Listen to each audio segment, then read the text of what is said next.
बड़ी बात कह रहे हैं श्री चोखा मेला जी कि गन्ना गठीला होता है परंतु रसीला होता है। रस में गांठ नहीं होती है, गन्ने में गांठ होती है। रस जानने वाले गन्ने के रस को देखते हैं, गांठों को नहीं देखते। इसलिए है प्राणी ऊपर के आकार में क्यों भूला है, अंदर देख रस सिंधु भगवान बैठे सबके हृदय में। देख कमान टेढ़ी होती पर तीर सीधा जाता है, ऊपर के आकार में क्यों भूला है। देख नदी टेढ़ी होती पर उसका जल स्वच्छ मीठा प्राणों का पोषण करता है। चोखा मेला जी कह रहे मैं जाति का महार हूं परंतु मेरा भाव बहुत ऊंचा है कि मेरे भाव में विट्ठल बैठा हुआ है। इसलिए तो ऊपर की बात पे क्यों भूला है, अंदर के रस को देख। सेन जी कहते हैं कि हम बारबर हैं, बारीकी से हजामत बनाता हूं, विवेक का दर्पण दिखाता हूं, ज्ञान की कैंची चलाता हूं, शांति का झलक छिड़कता हूं और अहंकार की चुटिया घुमाता हूं, भावों की कटिंग करता हूं, काम क्रोध को जड़ से उड़ाता हूं। ऐसा मैं संत सेना नायक हूं। हे भाई, एक नाथ जी महाराज कहे भगवान के कृपा प्रसाद का लक्षण होता है कि वो सगुण चरित्रों का गायन करके ही अपना समय व्यतीत करता है। संत जन जिस पर कृपा करते हैं उसका मन भगवान की लीला चरित्रों में लग जाता है। सत्संग में जिसका मन लग गया भगवान उसके अधीन हो जाते हैं। संत एकनाथ जी महाराज, क्योंकि सत्संग में भगवान की चर्चा, भगवान के सिद्धांत, भगवान का नाम कीर्तन, भगवान का प्रेम रंग, वैराग्य रंग, ज्ञान रंग सब कुछ प्राप्त होता है। इसलिए जिनको सत्संग का नशा है उनको भगवत प्राप्ति अवश्य हो जाती है। भक्ति और ज्ञान से रहित जहां चर्चा हो रही हो वो चर्चा नहीं सुननी चाहिए। तस्मात् शास्त्रम प्रमाणंति कार्याकारो व्यवस्थितो, शास्त्र के अनुसार ही वार्ता होनी चाहिए, शास्त्र प्रमाणित वार्ता होनी चाहिए। जीव को जबरदस्ती भोगों से छुड़ाकर भगवत प्राप्ति करा दे ऐसी वार्ता होनी चाहिए। वार्ता ऐसी होनी चाहिए जिसके भावों को प्रकट करने से वैराग्य जबरदस्ती जीव के हृदय में भगवान के नाम रूप लीला धाम की प्रीति पैदा कर दे, उसे कहते हैं सत्संग। अंतःकरण में बात बैठ जाए। संतों की वाणी में इतनी सामर्थ्य होती है। यदि सत्संग का प्रभाव बढ़ रहा है तो कैसे हम जाने, बोले अखंड स्मृति के लिए मन ललचाने लगेगा, निरंतर नाम जपो। एक नाथ जी कहते हैं मैं तो हाथ में करताल लेकर के अपने जनार्दन श्री विट्ठल भगवान को रिझाता रहता हूं। जो मेरे प्रभु हैं, कलयुग में विशेष कृपा करके उन्होंने मूर्ति के रूप में अर्चा अवतार लिया है। एक नाथ जी कहते प्रभु और प्रभु की प्रतिमा में कोई अंतर नहीं मानना चाहिए।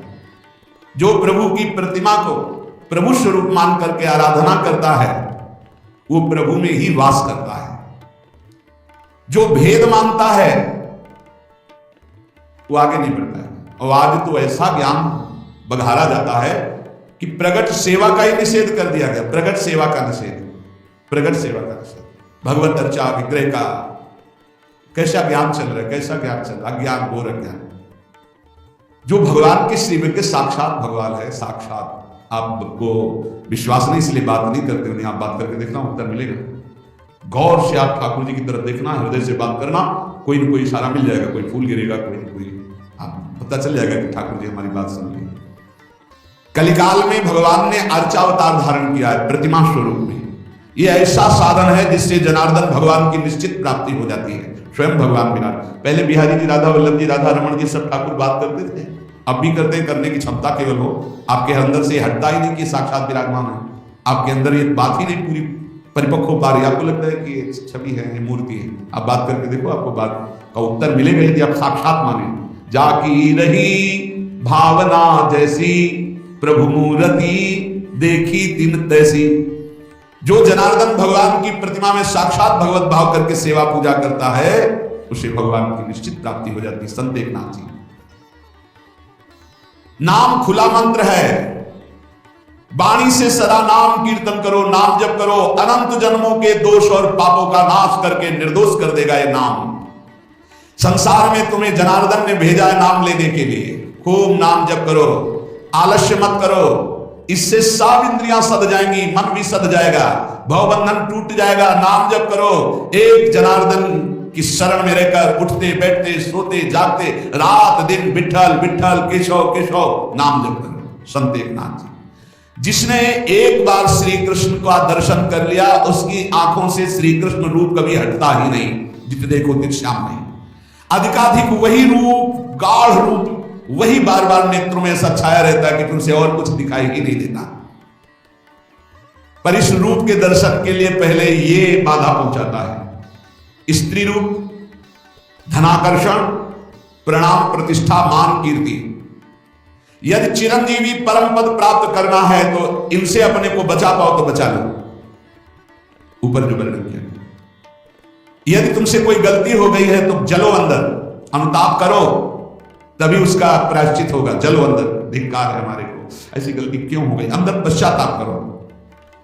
श्री कृष्ण परम पद प्राप्ति करने की आशा और पापाचरण असंभव एक नाथ। इसलिए मैं ये तुमसे सत्य वचन कह रहा हूं, यदि श्री कृष्ण की प्राप्ति करनी तो पापाचरण को बंद कर दो। ये श्री कृष्णचंद्र जी उत्तम श्लोक, निष्पाप परम पवित्र है, तो परम पवित्र होकर निष्पाप होकर उत्तम श्लोक की प्राप्ति होती है। इसलिए ये सच्चे को स्वीकार करते हैं। निर्मल जन मनुष्यो मोहि पावा, और ये निर्मलता सत्संग आदि नाम वाणी कीर्तन गुणगान श्रवण इससे स्वाभाविक हो जाती है। जो सच्चाई से नहीं चलता है, मनमानी आचरण करता है, स्वप्न में भी श्री कृष्ण की चरण छाया भी नहीं प्राप्त कर सकता। संत एकनाथ जी, समर्थ गुरु रामदास स्वामी, तू अपने अंदर दुखी क्यों हो रहा है, शोक क्यों कर रहा है, चिंता क्यों कर रहा है? तू अविवेक के कारण कर रहा है। विवेक धारण कर, तू विदेही है, तू देह रहित है, ये देह तेरा नहीं है। तू क्यों शोकित हो रहा है, क्यों दुखी हो रहा है, क्यों चिंता कर रहा है? अरे तू मोक्ष सुख का अधिकारी है, उठ। बार बार मरने से एक बार कमर कस और ऐसा मर कि पुनः जन्मना ना पड़े। समर्थ गुरु स्वामी रामदास, देख एक मरा उसको तू ले गया, तो क्या तू जानता तू नहीं मरेगा? फिर एक दिन तेरे को लोग ले जाएंगे, तो क्या तू पहले तैयारी नहीं कर सकता मृत्यु पर विजय प्राप्त करने की? क्या तू सदा बना रहेगा दूसरे को फूंक के आ रहा है? अतः तुझे बार बार जन्म मरण ना लेना पड़े, एक बार कमर कस और राघव के अतिरिक्त किसी से अपनापन न मत कर। प्रभु से, प्रभु के अलावा किसी को अपना मत मान। प्रभु के अलावा मुख से और कोई नाम कोई बात मत बोल। एक सेकेंड भी मत नष्ट कर। तेरी आयु एक एक क्षण नष्ट होती जा रही, मृत्यु नजदीक आ रहा है। बिना हरि के तुझे कोई नहीं बचा सकता। देह की रक्षा के लिए यत्न किया, चाहे जितनी औषधि खा लो, चाहे मकर ध्वज खा लो, चाहे सोने के भस्म खा लो, काल मिटिया मिट इस देह का कर ही देगा। इसलिए तू श्री हरि की भक्ति कर ले, निरंतर नाम जप कर, सारी चिंताएं भस्म हो जाएंगी। बहुत प्रकार की बातों में मत फंस, मेरी बात को ध्यान दे। देख नूपुरों की झनकार करते हुए दौड़ते हुए दीनानाथ तेरी तरफ आ रहे, गरज गरज कर तू नाम केवल ले, पुकार उनको। समर्थ गुरु स्वामी रामदास जी महाराज, देख यदि संतों का संग मिल गया तो वो बुला रहे तुझे, ये बुलावा है। उनके पार्षदों का संग मिल गया ना, सत्संग, इसका मतलब प्रभु मुझे बुलाना चाहते हैं। पहले हनुमान जी मिले, फिर राम जी मिले विभीषण जी को। अब मुझे भाव भरोसा हनुमंता, बिन हरि कृपा मिले नहीं संता, और उसी के बाद शरणागति हुई। उसी के बाद विभीषण जी को भगवान का साक्षात्कार हुआ। बहुत प्रकार की बातों में मत फंस। अरे राम राम कृष्ण कृष्ण हरि हरि बोलो, वही सब कुछ है। बैठ के समय बर्बाद मत कर, नाम जप कर, फिर कुछ भी ध्यान कर, कुछ भी करो, उसमें हमें कोई लेना देना। नाम जप मत छोड़ो, नहीं समय बर्बाद हो रहा, बेकार समय नष्ट हो रहा। बैठे बैठे गणित लगाने से भगवत प्राप्ति नहीं होती। स्वामी जी कह रहे हैं बहुत प्रकार की बातों में मत फंस, दृढ़ता पूर्वक नाम जप कर। देख नूपुरों की झनकार करते हुए दीनानाथ तेरी ओर दौड़ते हुए आ रहे, ऐसा दिखाई देगा यदि तू गरज गरज कर नाम कीर्तन करेगा। यदि प्रभु को बुलाना होता है जिसे अपनी तरफ, जिसका अंतिम जन्म होता है, उसे सत्संगति प्रदान कर देते हैं। सत्संगति से मन के मल नष्ट हो जाते हैं, बुद्धि संसार से हटने लगती, प्रभु में लगने लगती है। ऐसी सत्संगति बड़े भाग्यशाली को प्राप्त होती है। अपने बुरे आचरण में सोच विचार करके परिवर्तन करने का भी समय है, कर लो। अति आदर के साथ साधु समागम सत्संग करो। ये कल्पनाएं छोड़ो, ये कर लिया, ये भोग लिया, ये भोग लेंगे, ये कर लेंगे। आशा मत करो कि तुम इस संसार में कभी सुखी हो सकते हो। समर्थ गुरु रामदास जी, आशा मत करो इस संसार में तुम सुखी हो सकते हो। चाहे जितना रुपया मिल जाए, चाहे जितना भोग मिल जाए, कभी सुखी नहीं हो सकते। सुखी होगे तो हरि के अंश हो, हरि में।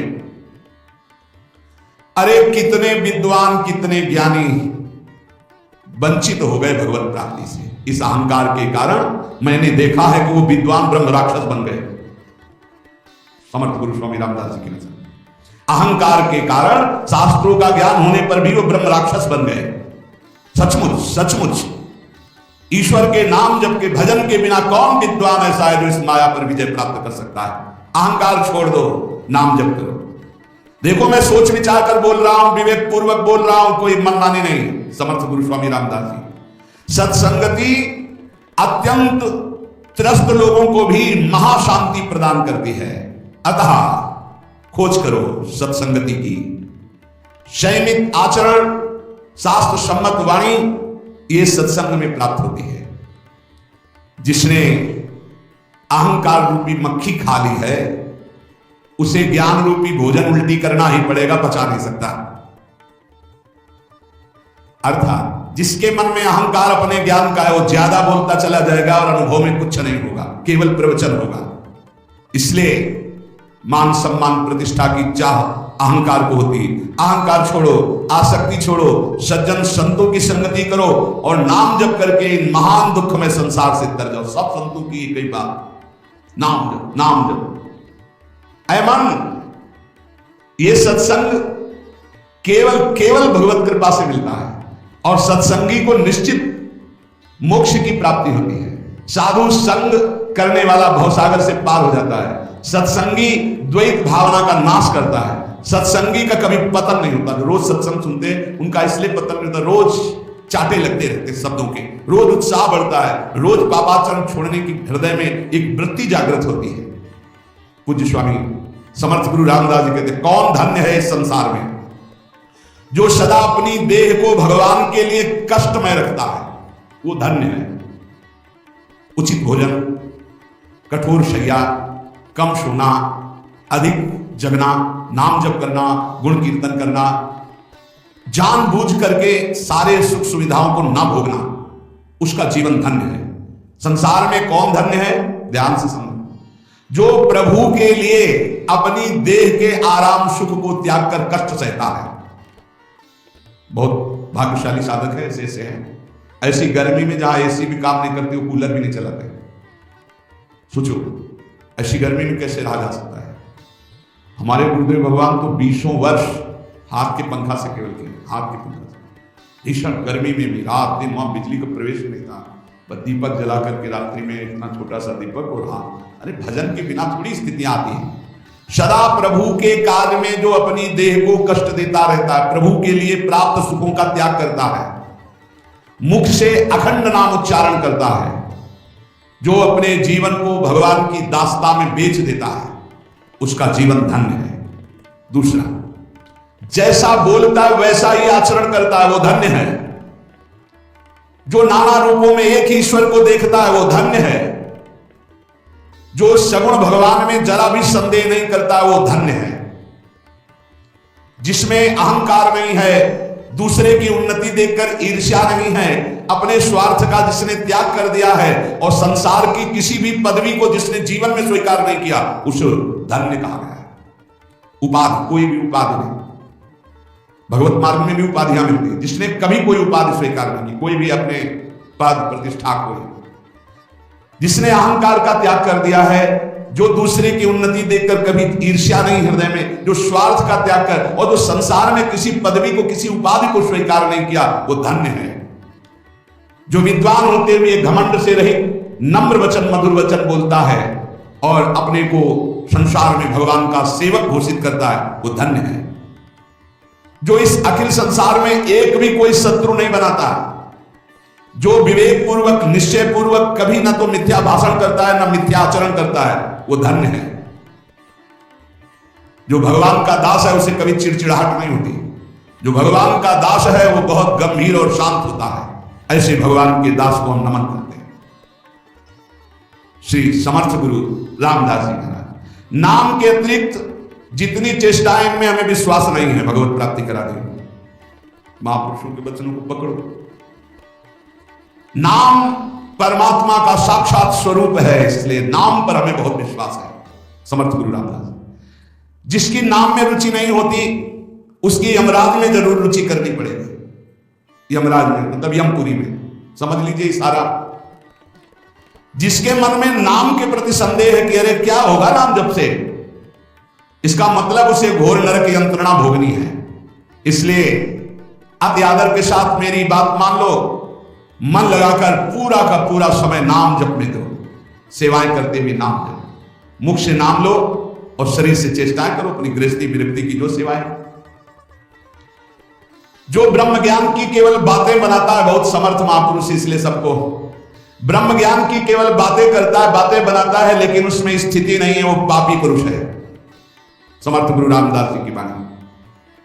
जो ज्ञान की बातें केवल बघारता है, स्थिति नहीं है, वो पापी पुरुष है। क्योंकि मन ही मन वो पापाचरण की बातें सोचेगा और शरीर से पापाचरण करेगा और वाणी से ज्ञान की बातें बघारेगा, वो पापी है।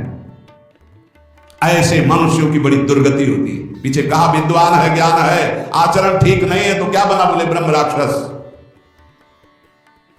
मृत्यु ये नहीं देखती है कि ये बालक है कि जवान है कि बूढ़ा है, उदार है कि कंजूस है, मूर्ख है कि ज्ञानी, सबके शरीर का नाश करती है। मृत्यु सुंदर से सुंदर, असुंदर से असुंदर, सबका नाश करती है।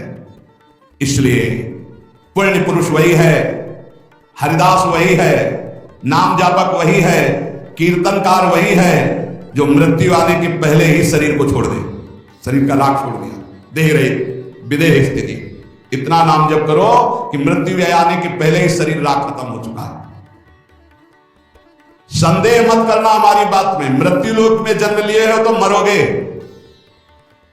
यहां जो पैदा हुआ वो मरेगा, चाहे कोई भी हो। इसलिए मरने के पहले स्थिति प्राप्त कर लो, नाम जप के द्वारा वो प्राप्त होगी। भगवान हलवा पूड़ी नाना प्रकार के पदार्थों के भूखे नहीं हैं, उनको केवल भाव चाहिए। भाव से ही वो भोग पाते हैं, भाव पर ही वो रीझते हैं, भाव से ही वो प्रकट हो जाते हैं। इसलिए भाव प्रकट होता है भजन से, जितना भजन करोगे उतने भाव। ये तुम्हारा जीवन एक रत्नों के समूह का संदूक है, खोल लो रतन। वो रतन है हर श्वास में नाम जप करना। ईश्वर अर्पण जीवन, नाम जप, तो एक से एक दिव्य ज्ञान के रतन, भक्ति के रतन स्थिति आ जाएंगी।